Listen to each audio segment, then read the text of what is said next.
এই বর্তমান অবস্থাকে উত্তরণের জন্য নির্বাচন দিয়ে একটা জনগণের ভোটে নির্বাচিত একটা জনগণের সরকার হলে শুধু সত্যিকার অর্থে দেশটাকে এই ক্রাইসিস থেকে উদ্ধার করতে পারে। এখন দেশ প্রতিদিন খারাপের থেকে খারাপ যাচ্ছে। একটু আমি কথা বলবো, আমার হচ্ছে সেটা হলো দেশের কোনো মানুষ কিন্তু হাসে না, কোনো মানুষ গান করে না, কোনো মানুষ স্বাভাবিকভাবে জীবনযাপন করে না। সবাই উৎকণ্ঠা উদ্গ্রীব হয়ে থাকে, সবাই ভয় ভীতিতে জীবন পাস করছে।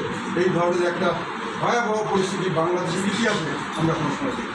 প্রত্যেকটা মানুষ কোনো না কোনো ভীত সন্তুষ্ট, কে কাকে কোথায় বিপদে বলে, কোথায় গিয়ে কী সমস্যা হবে কেউ জানে।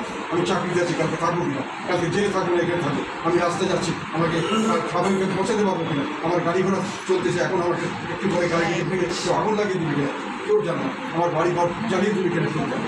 সব লোক দুর্দশায় চিন্তা হচ্ছে। সেই কারণে আমাদের এখন যে রাজনীতি সেটার জন্য আমি বলছি সংগঠনে ওই আগেকার চিন্তাধারা বাদে ঘুরে ফিরে সবাই মিলে আসবো, তারপরে গিয়ে একটা রিজার্ভ সিটের জন্য করবো, সেটা হবে না। মাঠে থাকতো, মাঠে থাকে যারা থাকবে তারাই নেতৃত্ব এবং যে পারবে না তাকে বাদ দিয়ে পরের দিনই আমার নতুন নেতা করা হবে। এছাড়া আমরা দল চালাতে পারবো না। নতুন দল এটা নতুনভাবে গড়ে উঠতে হবে। এই দল যারা দল শেষ হয়ে এমনি ভোট দলে আমাদের 1% ভোট, কিন্তু ভোট আমাদের যে রাজনীতি আমরা নিচ্ছি তাতে এখন 48% ভোট, যেটা তারা বলছে 48.5% ভোট বলছে আমরা কাকে ভোট দেবো জানি না।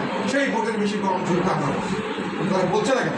তারা বলছে না যে বিএনপি বা জামাত তাদেরকে তো বড় কথা যে হ্যাঁ আমি তোমাকে, তারা এখন ভালো বলছে না, মানুষ বলছে না। তারা বলছে না কারণ তারা বলতে ভয় পাচ্ছে। তার অর্থ হলো ভয় তারা আওয়ামী লীগে দেবে, নাহলে আমাদের। যারা ভয় পাচ্ছে তারাই বলছে, আর যারা বলছে তারা ভয় পাচ্ছে। কাজে সেই হিসেবে 48%-এর বেশি ভোট আমাদের এখনও আছে, যেটা আমরা বা যদি ঠিক মতো মাঠে থাকতে পারি তাহলে পাবো। এবং আমি সেই জন্যই সেই ধরনের সংগঠন, আগেকার সংগঠন ভুলে যান, শ্বাসকোষ করে এসে ঘুরে ফিরে করে বিক্রি করে তারপরে রিজার্ভ সিট নো, ফাইট করতে হবে, মাঠে থাকতে হবে, জেল খাটতে হবে, দরকারে অ্যারেস্ট হতে হবে, দাঁড়িয়ে সামনে দাঁড়াতে হবে, প্রশাসনে দাঁড়াতে হবে। তারপরে যদি দাঁড়িয়ে যদি টিকতে পারে তখন আমরা দেখি।